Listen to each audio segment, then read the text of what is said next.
Okay, so here we have a brand new Amiga 500. No, not quite. It's quite grimy, very dirty. Let me see if I can demonstrate for you. Yeah. Also, there's no screws holding the case together. This external drive, quite common. The California Access has a little flower on it. Here in the U.S., a fairly common alternative to the more expensive Commodore external floppy.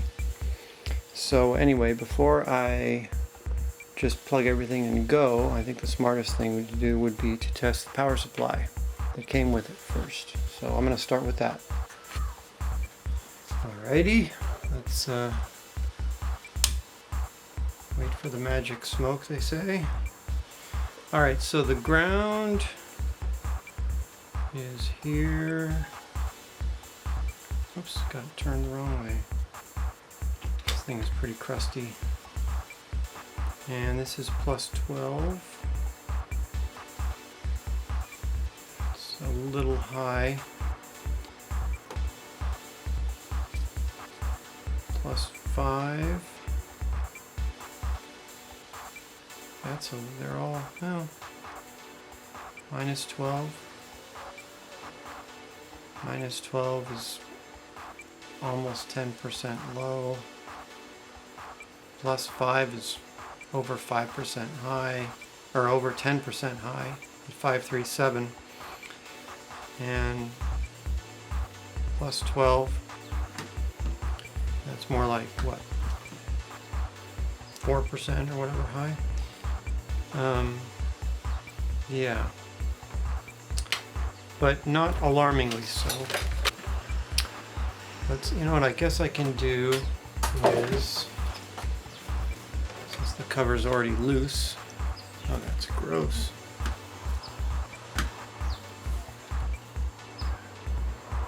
Okay, so this Amiga actually belongs to my cousin. He's very close to my age. We were both avid Amiga users back in the day. I sold my Amiga 2000. He had this Amiga 500 was his. His floppy drive went bad at some point, and he took an external Amiga drive and put it inside, and I guess he modified the case for it to fit.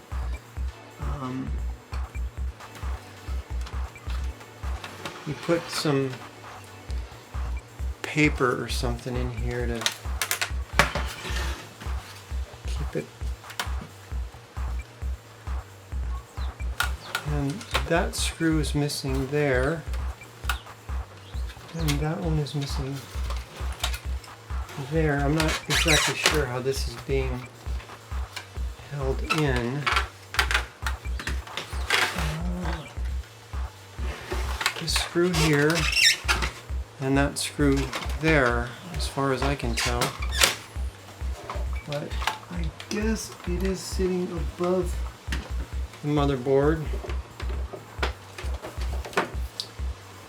So it's good to have this thing open so that if there's any kind of problem, I'll see it.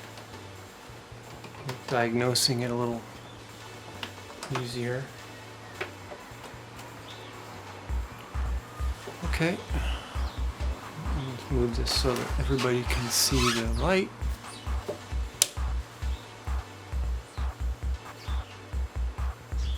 Nothing. No light anyway. Okay, yeah.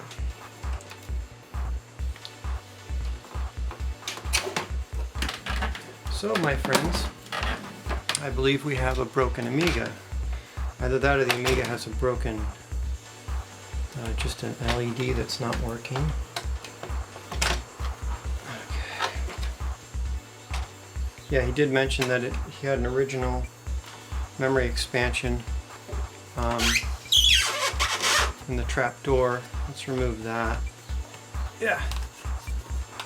So they're good. Oh boy. Take that. Yeah, that's something going on there. I don't know. There we go. So this has never been opened. It has a battery backup. I guess we'll do a separate video on that. And the construction that's likely inside.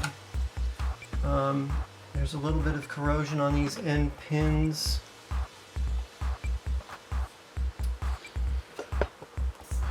For the expansion. You know, you can see that this pin is discolored and there's some discoloration here. But all in all, I don't really see that it's spread more than that. I don't see any issues beyond that. Okay, let's see. Using one of my Amiga VGA adapters. I sell them on eBay. Links in the description to my store. Okay, let's just zoom out a little bit more. Alright, so we have an output to the monitor from the adapter. So let's give this another try here.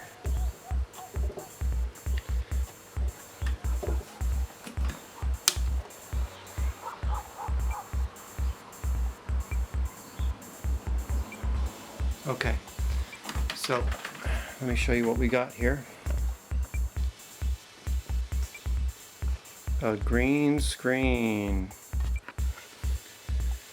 So yeah, there's something going on with the keyboard as far as not lighting up. Oh yeah, that would have been a good test. Let me show you. The keyboard LED is broken, and we should have known that. The one thing we should have done when we powered it up is hit the caps lock key. So this keyboard is active, it's just the LED isn't working. Funny, this is the same problem that I had, well, very similar. I think the power LED was, I don't remember, but one of the LEDs, or both of them I think, were broken on the one that I got from my brother-in-law, and this one from my cousin. What is it about relatives where they don't treat their stuff very well? And this one was really dirty. Anyway, so I guess we're going to have to diagnose this from the start. Green screen, I think, is a memory issue. So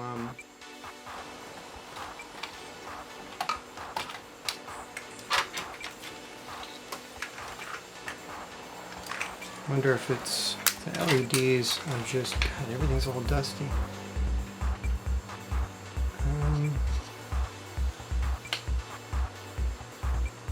You know, and you never know, there could be a broken solder joint or something for the LED.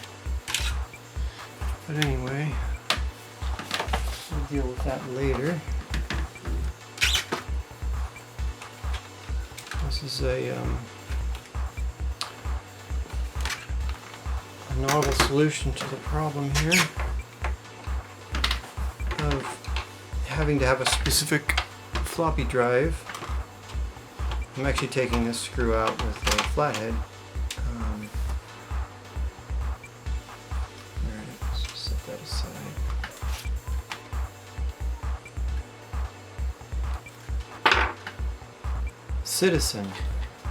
Citizen floppy drive in an Amiga.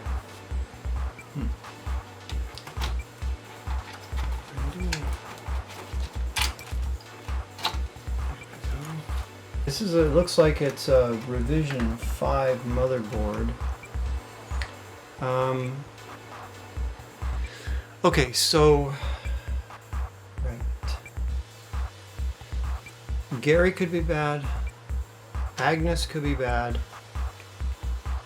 You know, these memory chips could be bad. It actually could be the ROM. It could be the processor. Fortunately, I have replacements for just about everything. I don't think I have any RAM replacements, so we'll have to see.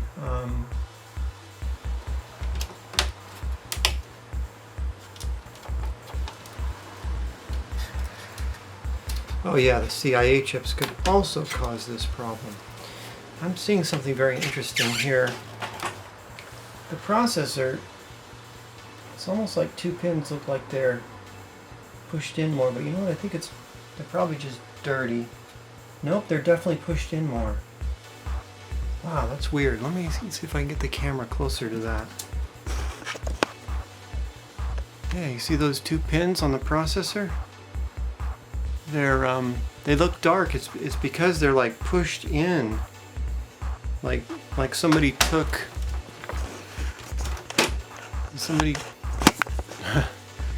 like somebody took something and just jammed them in or something like that. And then there's one over here. I think this one, well, you can tell by feel is what I used.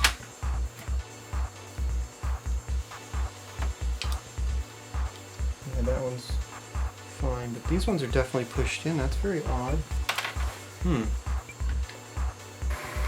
Well, I decided I would go ahead and put a spare Agnes in there and turn it on, and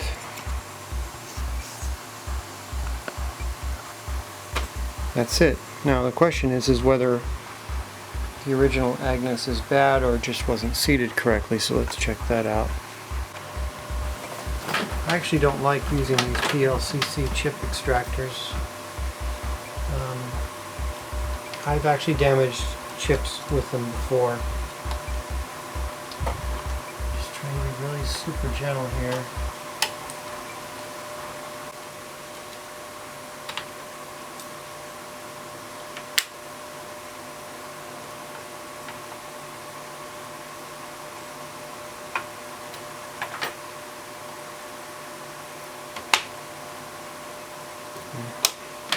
Let's try that.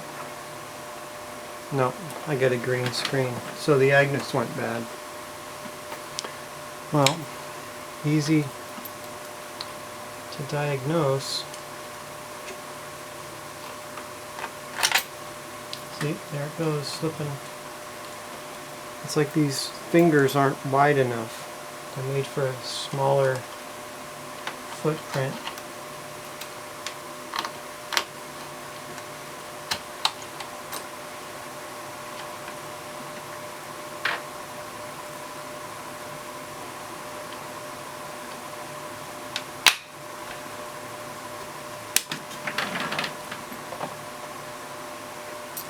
Yeah, there's a delay in booting because I don't have a floppy drive in there. But that wasn't too difficult to fix. This has 1.2 ROMs in it. I think I have some 1.3 ROMs in here somewhere. Okay. Pin one's over here. Just confirm that before. So yeah, oddly, the processor works with those two weird pins, and I guess I'm just going to leave it.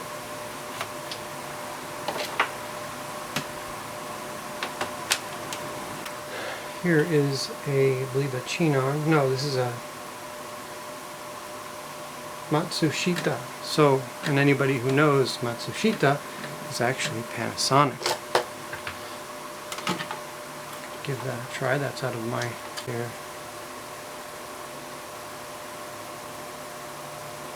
I don't like the way this connector looks. I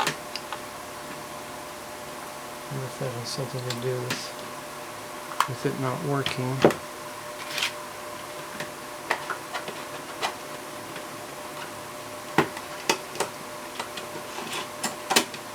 Let's try that.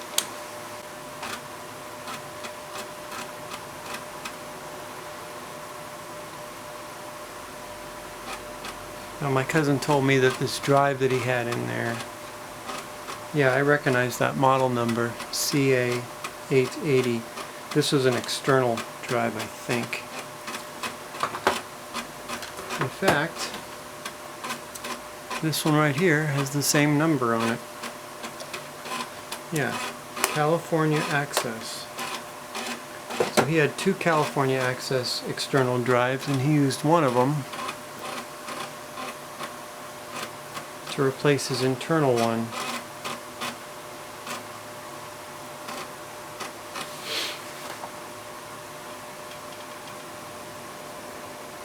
Well, everything seems to work very well. So let's try this keyboard again.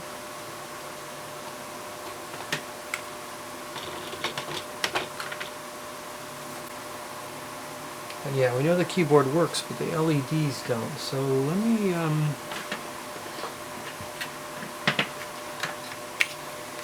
see, can I get use more light there?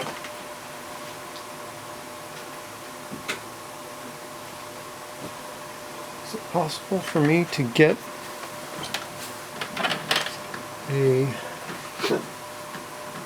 my multimeter?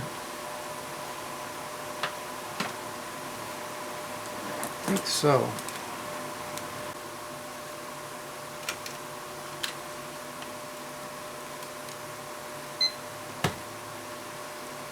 Okay, so let's see. And the only thing that's wrong. Oh, well, let's try to see if the disk activity works. Yeah, no disk activity. Oh, there it is. Oh, there it is. Okay, let's see if I can probe the LED here. Nothing. Nothing.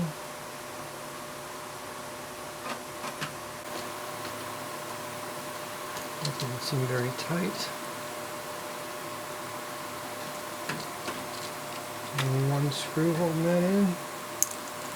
And my other 500. Yeah, there's some screws missing here. I wonder why that is. I don't think my cousin did much. Maybe he was trying to diagnose the problem with the LED at some point. Somebody removed the other two screws. There's usually four. Yeah, one's underneath this plastic, and the other three are kind of holding the plastic down. So, yeah, let's see what we have here. And the second to the last one, 5 volts. Now, right here, we get something that's non-conductive to point with in case I make a mistake.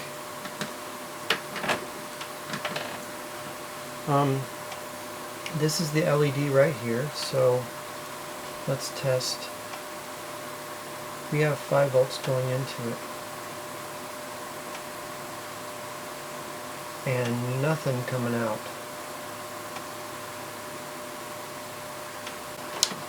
So set my meter to diode test and test the LED. I do have something going through it. But the thing that I might be testing is the LED itself,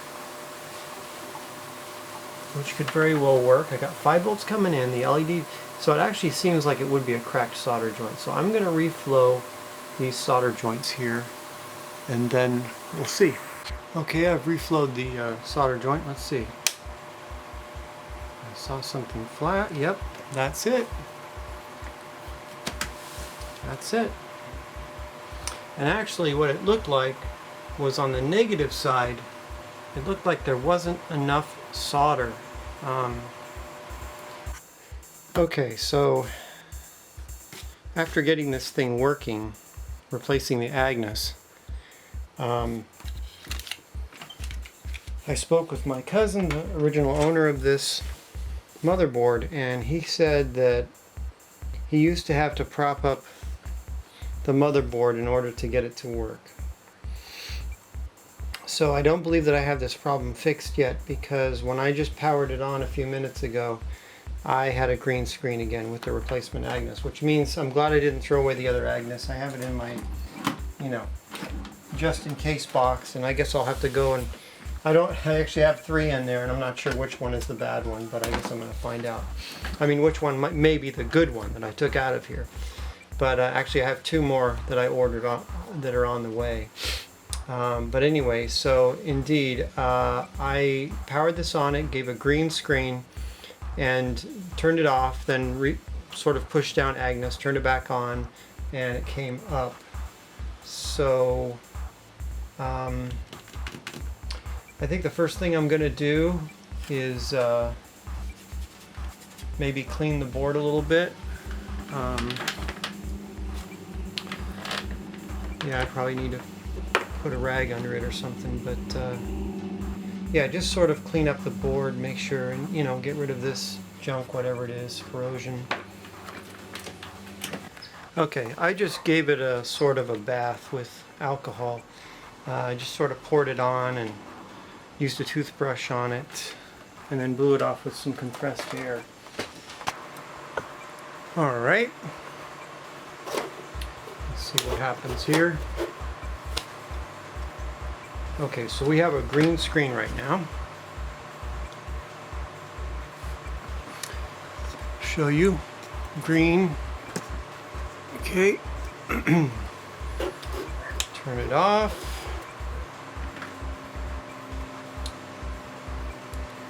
Push down the Agnes a little bit. Turn it back on. Sure enough, it works. Okay. So it's something localized to Agnes. And I think what I want to do is reflow the solder. Well, you know what I can do? Well, I just don't want it to be intermittent again. So the question is should I reflow the Agnes chips connections, or should I just try to clean the socket? The socket looks pretty clean to me.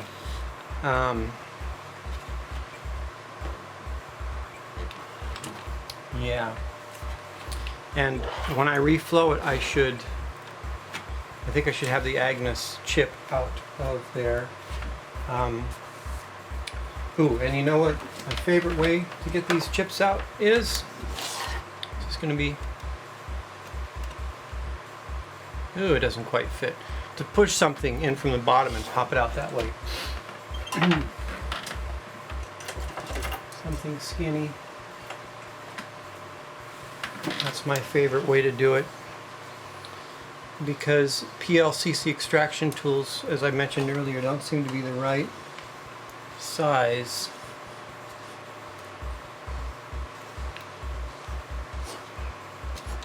So,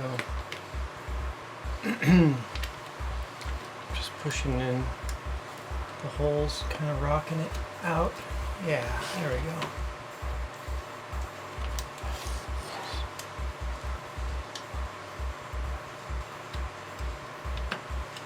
Got it. I can take a really close look and see. Let's get some light here. Here's my phone again.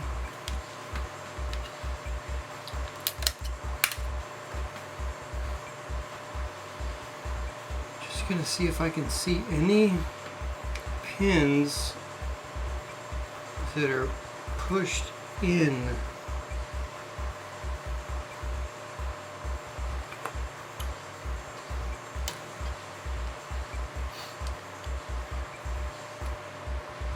Any ones that seem to be pushed in a little bit too much.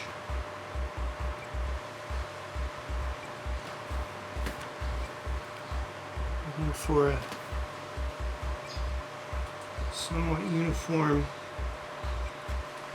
Here's one that's seems to be sticking out just or pushed in just a little farther than the others. And there's one over here as well. I'm gonna have to get some kind of hook, pick. I think I have a pick that'll work. It's gonna have to be something really tiny that I can get underneath the pin, because I think, do I have enough room there?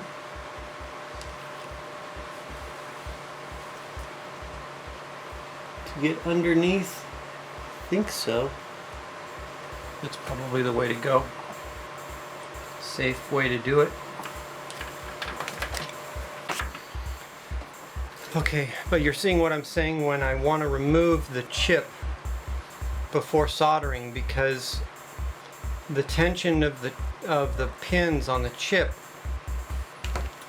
is in there and it's pushing a pin out a little bit, and then when I resolder it, it might loosen the tension. But if the chip is out, and you know, we're talking fractions of a millimeter, but still, I don't want to make it worse, and that's a potential way to make it worse would be if there's some sort of gap in the plastic or just a little bit of play in the plastic. That pin, the pins will actually conceivably, hypothetically, theoretically, come a little bit away from where the chip is, you know, so that there's not as much tension. So, let's see here. And I have a pick here. Let's see. Excuse me. I'm going to see if I can get it underneath. Yeah. Let's see if that... Yeah.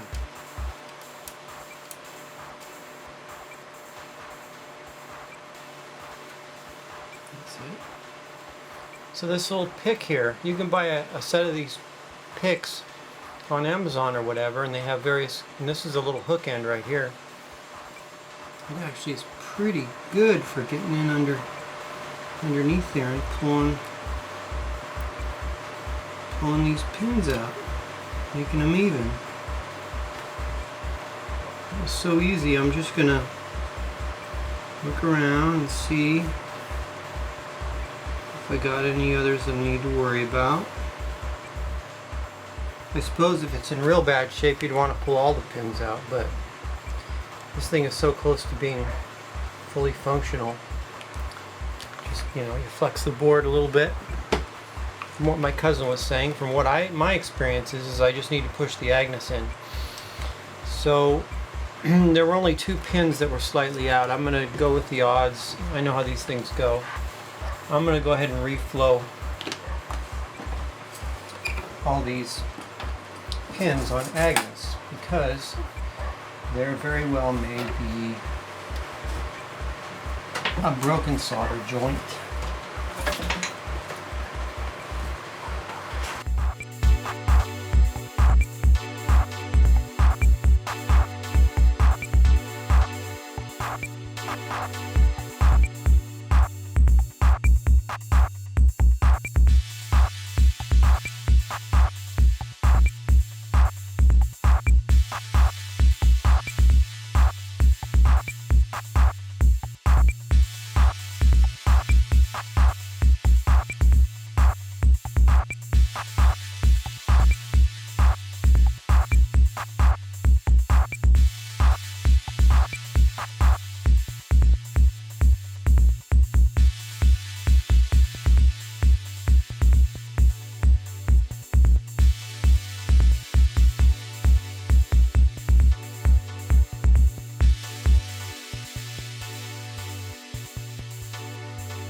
before I put the chip back in, I'm going to use some electrical contact cleaner.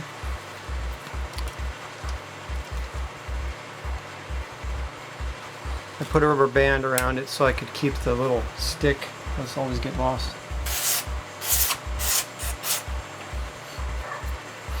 Nice thing about this is it's like instantaneous. Oh! That came off the rag I was using. Probably be a good idea to use a clean rag rather than that piece of solder though. It's over here. Just make sure we don't have any of that.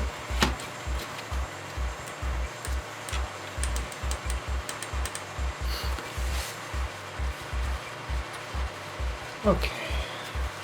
Just gonna spray off the Agnes too.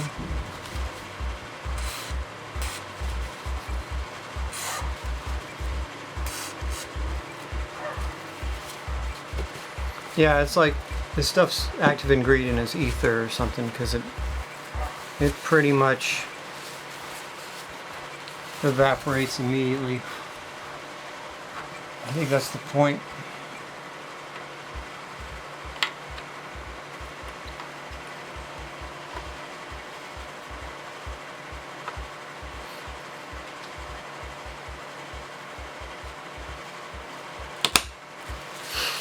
Okay,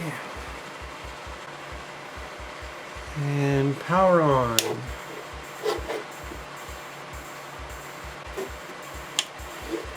Guess what? I'm not getting anything now. Ladies and gentlemen, I think I have a dead Amiga now.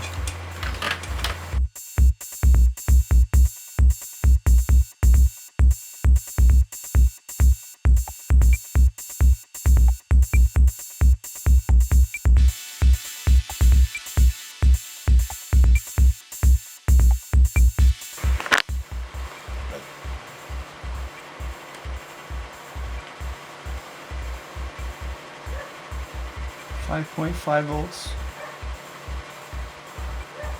Wait. In what scenario should I be getting 6.25 volts? Okay.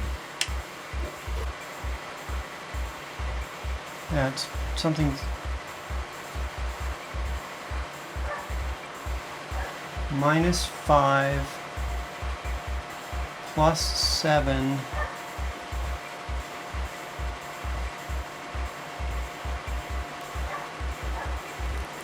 Yeah. Right, I found the problem, and I found it by accident, sort of by plugging and unplugging the connector. Sometimes I actually got the voltage to come to the right level. And so it turned out to be that the connector was, well, I was thinking it was loose, but when I cleaned it out, like maybe I needed to replace the connector, but when I cleaned it out, it seems to be okay now. But wiggling it made it work, so I was thinking there was something off about it physically. But as it turns out, I mean, if all of the voltages are, I had all three voltages. I couldn't test 5 because it's way down below, but I assumed the +5 was bad. I knew the -12 and the +12 were bad. So what happens if all of the voltages are bad, or low? There is a common factor, one common factor with voltages if they're all low, and that's the ground. If you don't have a good ground coming from the power supply into the Amiga, and then you have your multimeter plugged in, you know, attached to the shield ground, whatever, you will see low voltages on everything because you're not making the loop, the DC loop. So once I figured out that it was the ground, I basically sprayed that contact cleaner into this, and I sprayed it into the connector, and everything seems to be working. I can't seem to get it to fail. I was really worried that it was the ground pin inside this connector because of the fact I could get it to work by moving the cable in a specific direction.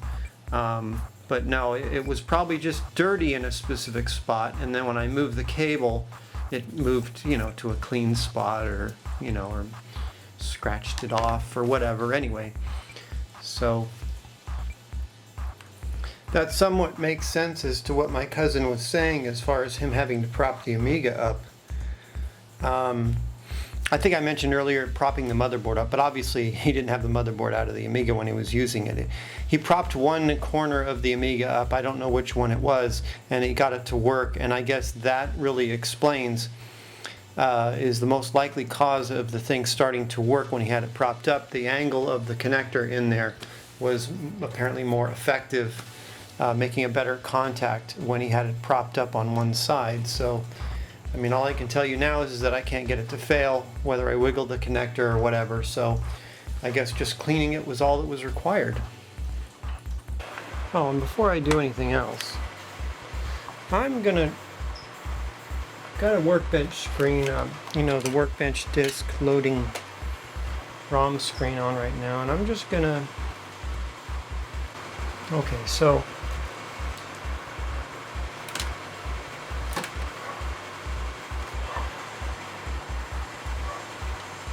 I almost need to load something to know for sure, because just showing a workbench screen isn't going to help me. Okay. I know Typhoon Thompson just loads a text thing. Let's try Hybris. Just loads a workbench text, you know, Amiga DOS deal. Okay. So I finally found something that had a demo on it. Yeah, anyway, let's try to gently rock the board without putting my head in the way of the screen there. I'm not really flexing it that much. I'm just basically lifting up a corner of it, you know. Just lifting up a corner. I mean, this is all that. It's probably maybe push down the middle while lifting a corner up a little bit. I think we're good. I really do. All right.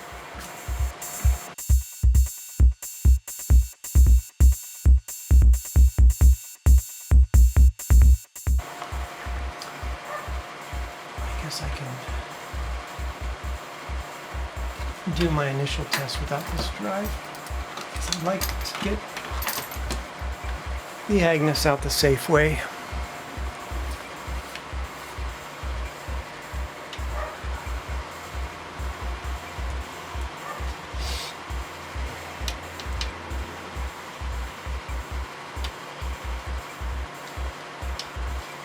This really is the safest way to do it.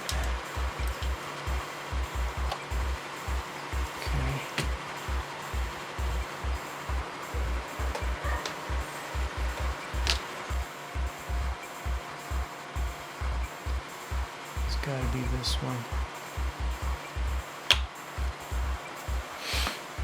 Okay. Contact. Green. Green screen.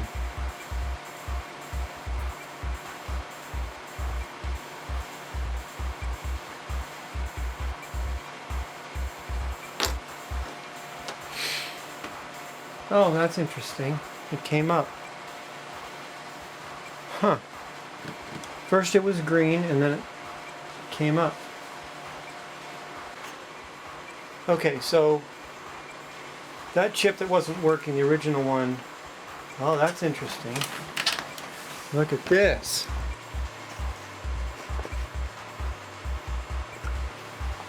We've got corruptions on the screen.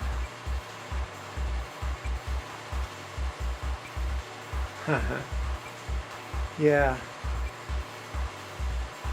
So when I first turned it on with this Agnes chip, it went green, and then about 20 seconds later it showed a Workbench disk boot screen, and so I decided to plug the drive back in, and load the demo, and you can see that indeed the demo is messed up. It's probably not really in focus very well, but you can see that corruption. It's interesting, isn't it? Okay, I'll put the first one back in, or I'll put my replacement back in, I should say. The first one's going bye-bye. Okay, here's the replacement one in there again. No green screen, went straight to white, then loading, and we can see now that we have an uncorrupted screen. Yeah. Anyway, but I think this motherboard is pretty much fixed. So the next part will be me cleaning the case and the keyboard. I'm going to remove all the keys and soak them because they're really dirty.